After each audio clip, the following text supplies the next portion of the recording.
তো দিয়েছিলেন, সেটা তো আমি আপনার সেই কর্তব্য পালন করতে পারিনি, আমাকে ক্ষমা করুন। তখন বলছে, আমি তোমার এইরূপ তোমার গুরুদেবের প্রতি ভক্তি, সঙ্গে সঙ্গে গুরুদেবকে আহ্বান করবে। গুরুদেব সঙ্গে সঙ্গে গোর করবে। এখন শিবের আমাদের যে ইতিহাস, তেমন এগুলো সব কোনো পৌরাণিক কোনো গল্প বা কাহিনী আসলে তাই নয়। এখন বর্ষা পড়ে না,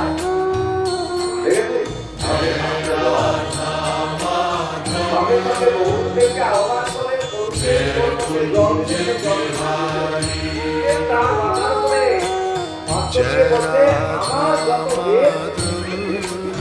আমি গ্রহণ করেছি তোমার